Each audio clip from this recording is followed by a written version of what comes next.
नमस्कार प्यारे बच्चों, मैं वीरेंद्र कुमार स्वागत करता हूं आपके अपने YouTube चैनल वीरेंद्र राज क्लासेस में।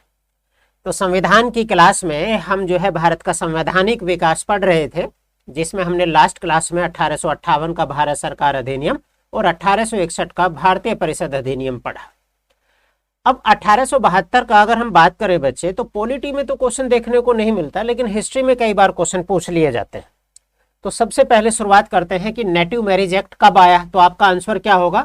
नेटिव मैरिज एक्ट जो है 1872 में आया, यानी कि 1872 में आया बच्चे। क्वेश्चन यहां से भी बन सकता है कि जो नेटिव मैरिज एक्ट था वो किसके प्रयास से पास हुआ या किस गवर्नर जनरल के काल में पास हुआ।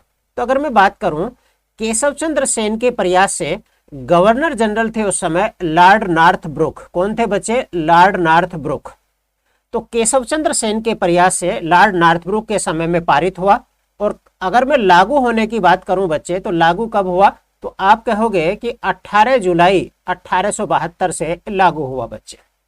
तो नेटिव मैरिज एक्ट जो केशव चंद्र सेन के प्रयास से पास हुआ, लेकिन उस समय के गवर्नर जनरल जो थे उनका नाम था लॉर्ड नॉर्थब्रुक, और 18 जुलाई 1872 से लागू हो गया बच्चे। अब जानते हैं कि नेटिव मैरिज एक्ट में आखिर क्या हुआ।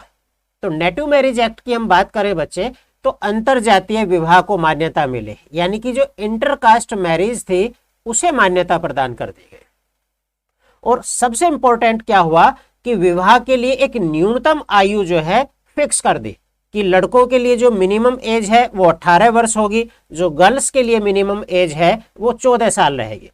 तो सबसे इंपॉर्टेंट क्वेश्चन आपसे यही पूछा जाता है कि नेटिव मैरिज एक्ट के तहत जो लड़कों के लिए न्यूनतम आयु कितनी होगी। तो आपने कहा बॉयज के लिए 18 साल जो है न्यूनतम होगी, और गर्ल्स के लिए देखें तो 14 वर्ष जो है न्यूनतम होगी बच्चे। जैसे वर्तमान में अगर मैं मौजूदा प्रावधान में बात करूं तो न्यूनतम आयु कितनी है लड़कों के लिए? तो आपने कहा 21 वर्ष। लड़कियों के लिए कितनी है? 18 वर्ष, जिसे बीच में आपने देखा था कि 21 वर्ष करने की बात चली थी बच्चे। और क्या हुआ इसमें? पोलीगैमी बोलते हैं बच्चे। पोलीगैमी बोलते हैं बहुपत्नी प्रथा। बहुपत्नी प्रथा का मतलब होता है जब एक व्यक्ति जो है एक से अधिक जो है पत्नियां रखे, तो उसे हम बोलते हैं पोलीगैमी या बहुपत्नी प्रथा। नेटिव मैरिज एक्ट में जो है इसे प्रतिबंधित कर दिया गया, बैन कर दिया गया बच्चे। तो नेटिव मैरिज एक्ट 1862 में हमने क्या पढ़ा? पहला कब पारित हुआ? तो आपने कहा 1872 में। किसके प्रयास से? केशव चंद्र सेन के। गवर्नर जनरल उस समय कौन थे? Lord Northbrook. क्या क्या हुआ? अंतरजातीय विवाह को मान्यता, विवाह के लिए न्यूनतम आयु, और बहुपत्नी प्रथा प्रतिबंधित हो गई। आगे बढ़ते हैं। यहां देखो बच्चे अगला, द एक्ट ऑफ 1873। कोई इंपॉर्टेंट नहीं है, मैं कहूं कि क्या ये इंपॉर्टेंट है? कोई इंपॉर्टेंट नहीं है 1873 का एक्ट। लेकिन बच्चे एक क्वेश्चन जरूर पूछ लेते हैं। क्या क्वेश्चन पूछते हैं? इतिहास में कई बार एक क्वेश्चन पूछा गया है, एसएससी के एग्जाम्स में पूछा गया है, यूपी के एग्जाम में भी पूछा गया है कि ईस्ट इंडिया कंपनी को जो है भंग करने का प्रावधान कब लाया गया बच्चे? कब ये बात हुई कि ईस्ट इंडिया कंपनी को अब भंग कर देना चाहिए? तो यही क्वेश्चन इसमें सबसे ज्यादा पूछा जाता है। इस एक्ट के द्वारा जो है ये उपबंध किया गया कि ईस्ट इंडिया कंपनी को किसी भी समय भंग किया जा सकता है, किसी भी समय भंग किया जा सकता है। और आखिर कब भंग कर दे? तो 1 जनवरी 1884 को ईस्ट इंडिया कंपनी को औपचारिक रूप से भंग कर दिया। मैंने नहीं देखा बच्चे, मैंने अभी तक ये क्वेश्चन नहीं देखा कि ईस्ट इंडिया कंपनी को कब भंग कर दिया गया। 1884 वाला नहीं देखा, लेकिन मैंने कई एग्जाम में क्वेश्चन देखा है कि ईस्ट इंडिया कंपनी को भंग करने का प्रावधान कब लाया गया, कब बात की गई। तो आप कहोगे 1873 के एक्ट में ये बात की गई बच्चे। तो ये वाला जो है आपके लिए इंपॉर्टेंट है, इसे याद रखना है। ईस्ट इंडिया कंपनी को कब लाया गया? तो 1873 में बच्चे। आगे चलते हैं।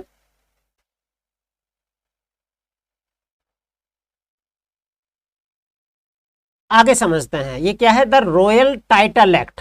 रॉयल का मतलब होता है शाही, टाइटल का मतलब आपको पता ही उपाधि, और एक्ट मतलब अधिनियम। 1876। यहां से क्या क्वेश्चन पूछा गया है आपसे? ये कुछ नहीं पूछेंगे रॉयल एक्ट कब पारित हुआ। मैंने तो आज तक क्वेश्चन देखा नहीं और पूछे जाने की भी संभावना नहीं है। लेकिन ये क्वेश्चन आप देखोगे कई बार ये क्वेश्चन पूछा गया है कि ब्रिटेन की जो महारानी थी उसे भारत की साम्राज्ञी कब घोषित किया गया। ये क्वेश्चन आप देखोगे इतिहास में कई बार पूछा गया है। तो इस एक्ट के द्वारा क्या हुआ कि गवर्नर जनरल की कार्यकारिणी में जो है छठे सदस्य की नियुक्ति कर उसे पीडब्ल्यूडी का कार्य सौंपा गया। पीडब्ल्यूडी का मतलब क्या होता है? Public work department. Public work department का काम उसे सौंपा गया, यानी कि लोक निर्माण विभाग। लो नी वी लिखा रहता है ना कई बार, तो कोई इंपॉर्टेंट नहीं है बच्चे। अगला क्वेश्चन हम देखेंगे, ये बड़ा इंपॉर्टेंट है बच्चे। क्या उनसा? ये कि 28 अप्रैल, डेट याद रखने की जरूरत नहीं है, आपको केवल ये याद रह जाए कि ब्रिटेन की जो सामग्री थी उसे कब जो है महारानी को साम्राज्ञी यानी कि इम्प्रेस घोषित किया गया। तो यहां आप देख रहे हैं 28 अप्रैल 1874 को एक घोषणा हुई और उससे महारानी विक्टोरिया को जो है, महारानी विक्टोरिया को भारत की साम्राज्ञी घोषित किया गया। साम्राज्ञी का मतलब महारानी घोषित कर दिया गया भारत की भी। तो ये क्वेश्चन इंपॉर्टेंट है, आपसे कई बार क्वेश्चन पूछा जा चुका है, ये याद रखना है बच्चे। ठीक है, तो 1876 में जो है महारानी विक्टोरिया को भारत की साम्राज्ञी घोषित कर दिया। साम्राज्ञी क्या होता है? सम्राट का अपोजिट होता है। अपोजिट का मतलब लिंग में अपोजिट। ठीक है, चलो आगे बढ़ते हैं, अगला समझते हैं बच्चे। यह है द इंडियन काउंसिल एक्ट 1892। 1892 का जो है भारतीय परिषद अधिनियम हम पढ़ते हैं। यहां क्या हुआ, एक तो 1857 की क्रांति और ऊपर से शिक्षा का प्रसार हो गया बच्चे। तो ऐसे में राष्ट्रवाद की भावना जो है बहुत मजबूत होने लग गई बच्चे। 1857 की क्रांति ने भी राष्ट्रवाद को बढ़ाया, शिक्षा का प्रसार हो रहा है धीरे धीरे लोगों में, तो नेशनलिज्म की भावना को मजबूत किया। 1885 में आप देखेंगे कांग्रेस की स्थापना हो गई। 1885 में कांग्रेस की स्थापना हो गई और एक इल्बर्ट बिल विवाद आया। इल्बर्ट बिल विवाद आया के बाद भारतीयों को प्रशासन और विधि निर्माण में और अधिक प्रतिनिधित्व देने की मांग की जाने लगी बच्चे। तो इस अधिनियम में क्या हुआ, फलस्वरूप जो है 1892 का अधिनियम पारित किया। क्या पारित हुआ बच्चे, ये समझना है। इसके माध्यम से क्या हुआ कि केंद्रीय और प्रांतीय विधान परिषदों में अतिरिक्त सदस्यों की संख्या बढ़ाई गई बच्चे। ये समझना है क्या हुआ। देखो बच्चे, पता नहीं मैंने वहां बताया था या नहीं, 1861 का जो एक्ट हुआ था, 1861 का एक्ट, उसमें क्या हुआ था, जो केंद्रीय विधानसभा थी ना, जो केंद्रीय विधानमंडल था, केंद्रीय विधानमंडल, वो द्विसदनीय कर दी बच्चे। केंद्रीय विधानमंडल द्विसदनीय हो गई बच्चे। क्या हो गई? द्विसदनीय। और द्विसदनीय का मतलब क्या है बच्चे, एक तो हो गई विधान परिषद, विधान परिषद, इसे जो है जैसे आज लोकसभा ऐसी, और एक होगी बच्चे राज्य परिषद। इसे कई बार विधान जो है सभा और ये जो है राज्यसभा भी कहलाता है। तो यहां क्या हुआ, जो 1892 का एक्ट आया उसके माध्यम से केंद्रीय और प्रांतीय विधान परिषदों में जो है जो एडिशनल सदस्य थे उनकी संख्या बढ़ाई गई बच्चे। ठीक है, लेकिन अभी भी बहुमत जो है सरकारी सदस्यों का ही रहता था। अगला पॉइंट देखते हैं, निर्वाचन पद्धति का आरंभ किया जाना इस जो है एक्ट की मुख्य विशेषता थी। निर्वाचन पद्धति स्टार्ट की गई बच्चे। इसका मतलब समझ रहे हो ना कि केंद्रीय विधान परिषद में बंगाल चैम्बर ऑफ कॉमर्स तथा प्रांतीय विधान परिषद की सिफारिश पर गैर सरकारी सदस्यों के नामांकन के लिए वायसराय की शक्तियों का प्रावधान था बच्चे। ये इतना इंपॉर्टेंट नहीं है, जो वनडे लेवल के एग्जाम दे रहे हैं उनके लिए ये इंपॉर्टेंट नहीं है, आप चाहें तो छोड़ भी सकते हैं। आगे बढ़ जाएं, यहां देखो प्रांतीय विधान परिषदों में, प्रांतीय विधान परिषदों की अगर मैं बात करूं तो गवर्नर को जिला परिषद, नगर पालिका और विश्वविद्यालय यूनिवर्सिटीज और ट्रेड एसोसिएशन व्यापार संघ, जमींदार और चैम्बर ऑफ कॉमर्स यानी कि वाणिज्य मंडल की सिफारिश पर जो है गैर सरकारी सदस्यों को नियुक्त करने की शक्ति दी गई बच्चे। ये भी आपके लिए इंपॉर्टेंट नहीं है, जो पीसीएस का एग्जाम दे रहे हैं उनके लिए इंपॉर्टेंट है, बाकी वनडे लेवल सीजीएल लेवल तक कोई जरूरत नहीं है बच्चे। ठीक, इस एक्ट ने, ये क्वेश्चन बड़ा इंपॉर्टेंट है बच्चे, इस एक्ट ने जो है विधान परिषद के अधिकारों में वृद्धि कर दी बच्चे। वृद्धि कैसे कर दी, देखो अभी तक सदस्यों को जो है बजट पर बहस करने का अधिकार सौंपा गया बच्चे। सदस्यों को बजट डिस्कस कर सकते हैं बजट पे। सदस्यों को प्रश्न पूछने का राइट दिया गया बच्चे। सदस्यों को प्रश्न पूछने का राइट दिया गया, परंतु परंतु क्या हुआ, ना तो वे बजट पर अभी मतदान कर सकते हैं बच्चे, और ना ही अनुपूरक यानी कि सप्लीमेंट क्वेश्चन पूछने का अधिकार नहीं दिया गया। तो एक क्वेश्चन पूछते हैं कि किस अधिनियम के द्वारा सदस्यों को प्रश्न पूछने का या बजट पर जो है बहस करने का अधिकार दिया गया, तो 1892 का।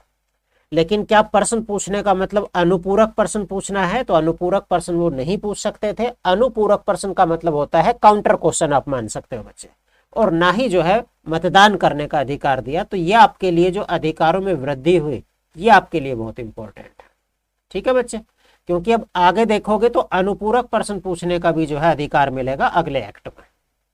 आगे बढ़ते हैं, यहां देखते हैं अब हमारा जो अगला एक्ट है वो क्या है, द इंडियन काउंसिल एक्ट 1909, यानी कि भारत परिषद अधिनियम 1909 हम पढ़ रहे हैं। बहुत ही इंपॉर्टेंट है बच्चे, बहुत इंपॉर्टेंट। कैसे इंपॉर्टेंट है, देखो, एक तो 1892 के एक्ट में कुछ कमियां रह गई थी, उधर से 1909 का दौर वो चल रहा है जब भारत में उग्रवाद, एक्सट्रीमिज्म और क्रांतिकारी राष्ट्रवाद, रिवोल्यूशनरी नेशनलिज्म बहुत ज्यादा जो है बढ़ चढ़ रहा बच्चे। तो ऐसे में वो एक अधिनियम लाएंगे। देखो, क्रांतिकारी स्पेशल से बचला, जो उग्रवाद और क्रांतिकारी राष्ट्रवाद था उसका सामना करना पड़ रहा अंग्रेजों को, तो इसीलिए जो है ये अधिनियम लाएंगे। और सरकार की मंशा क्या है, वो चाहेंगे कि कैसे भी करके सांप्रदायिकता भड़काकर उग्रवाद और क्रांतिकारी राष्ट्रवाद को कमजोर करना। तो ये सरकार की मंशा है कि कैसे भी करो, बस उग्रवाद को और क्रांतिकारी राष्ट्रवाद को जो है नष्ट कर दो, दमन कर दो, बिल्कुल उसको दबा दो। इसीलिए आप देखेंगे कि इस समय अगर आप देखें तो जो लॉर्ड मार्ले थे वो कौन थे बच्चे, ये राज्य सचिव थे। लॉर्ड मार्ले जो है राज्य सचिव थे, और लॉर्ड मांटो जो है इस समय वायसराय थे बच्चे। यहां मैंने लिखा भी है, लॉर्ड मार्लो क्या थे, then secretary of state for India. इसका मतलब क्या हो गया, भारत के राज्य सचिव थे ये, भारत के राज्य सचिव बच्चे, भारत के राज्य सचिव। तो कौन थे, लॉर्ड मॉर्ले। और वायसराय इस समय हम इंडिया के देखें तो कौन थे, लॉर्ड मिंटो। इसीलिए दोनों के नाम से जो है इस एक्ट को कहा गया मोर्ले मिंटो रिफॉर्म। तो सबसे इंपॉर्टेंट क्वेश्चन तो यही पूछा जाता है बच्चे, किस वर्ष के एक्ट को मार्ले मिंटो रिफॉर्म कहा जाता है। तो आपका आंसर क्या होगा, 1909 के अधिनियम को मार्ले मिंटो रिफॉर्म भी कहा जाता है बच्चे।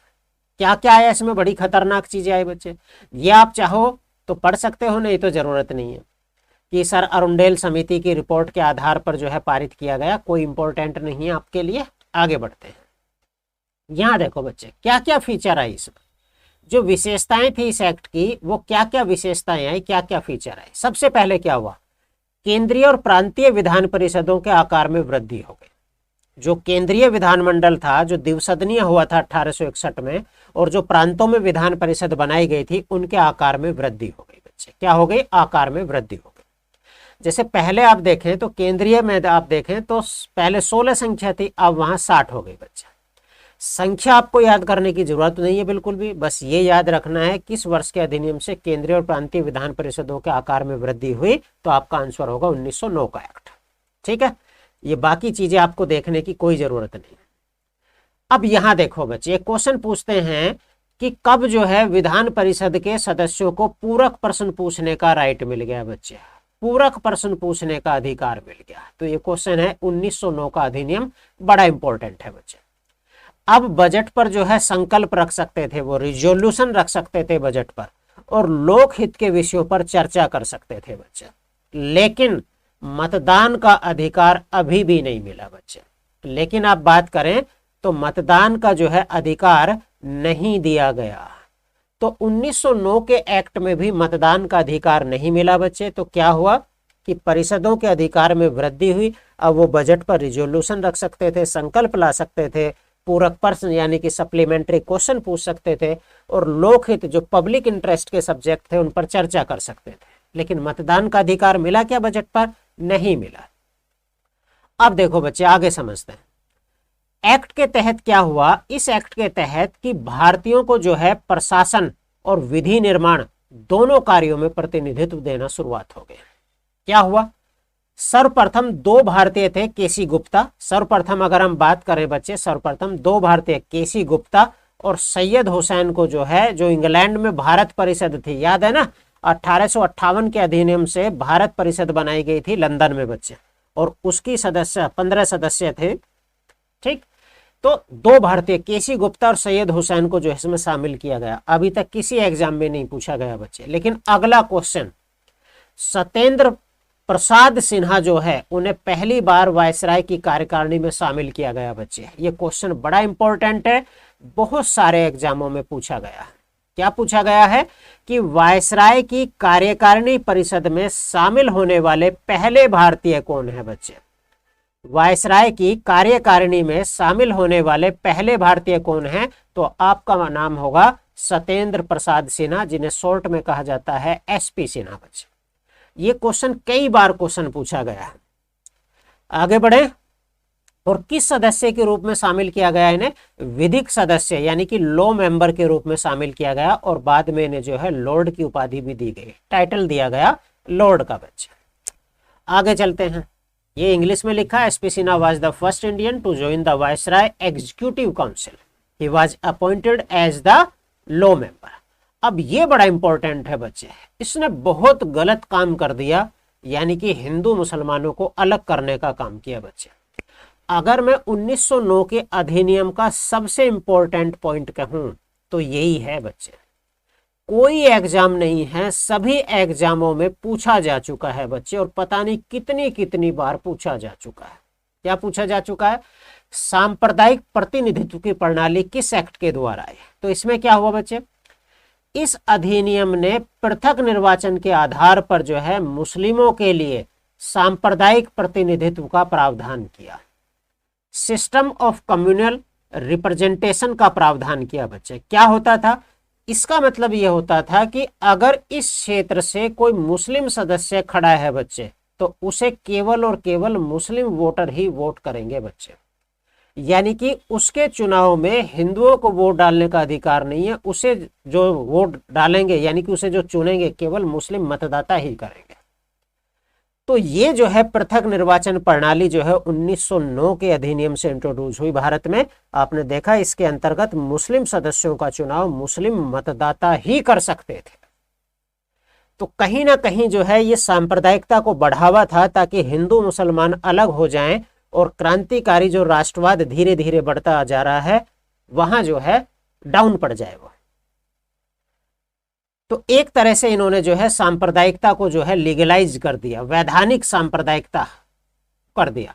इसीलिए जो लॉर्ड मिंटो थे बच्चे, उन्हें जो है पृथक निर्वाचन या सांप्रदायिक निर्वाचक मंडल का फादर कहा जाता है, पिता कहा जाता है। तो भारत में सांप्रदायिकता का जनक कहें या सांप्रदायिक निर्वाचन पद्धति का जनक कहें तो लॉर्ड मिंटो होगा बच्चे। लेकिन अगर क्वेश्चन कभी पूछ लें कि कौन सा एक्ट जो है सांप्रदायिक निर्वाचन का पिता कहा जाता है, तो आपको आंसर हो जाएगा 1909 का अधिनियम बच्चा। 1909 यानी कि 1909 के अधिनियम को ही कम्युनल इलेक्टोरेट के फादर कहा जाता है, और कोई व्यक्ति ऑप्शन में होगा तो लॉर्ड मिंटो होगा बच्चा। ठीक है, क्लियर बच्चे, ये कोई इंपॉर्टेंट नहीं है, ये भी आपके लिए कोई इंपॉर्टेंट नहीं है। देखो, ये एक बार हिस्ट्री में क्वेश्चन पूछ लिया था कि किसने कहा था, लॉर्ड मिंटो ने पता क्या कहा था लॉर्ड मोरले को, कि हम नाग के दांत बो रहे हैं, जिसका लाभ जो है बहुत भीषण होने वाला है बच्चे। और कैसा भीषण हुआ ये आपने भी देख लिया बच्चे। तो हम नाग के दांत बो रहे हैं और इसका लाभ भीषण होगा।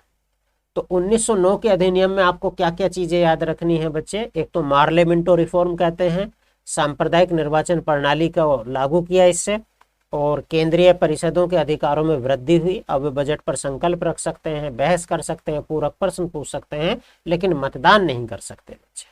आपको इतनी चीजें याद रह जाएं 1909 के अधिनियम तक, बहुत है बच्चे।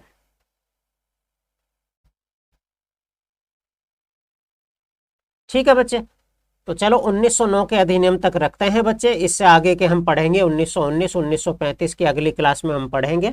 और जैसे ही हमारे संवैधानिक विकास का कंटेंट वाली क्लास खत्म होगी बच्चे, इससे रिलेटेड मैं सारे क्वेश्चन लेकर आऊँगा। वो चाहे UP police, Delhi police, UP SSS, railway, SSC, IAS, PCS, किसी भी एग्जाम्स में पूछे गए हों, हम सारे जो है कॉन्स्टिट्यूशनल डेवलपमेंट के क्वेश्चन करेंगे। तो आज की क्लास यहीं तक रखते हैं। जो बच्चे चैनल पर नए हों वो चैनल को सब्सक्राइब कर लें और बेल आइकन को भी प्रेस कर लें ताकि कोई भी नोटिफिकेशन आप पर सबसे पहले पहुंचे।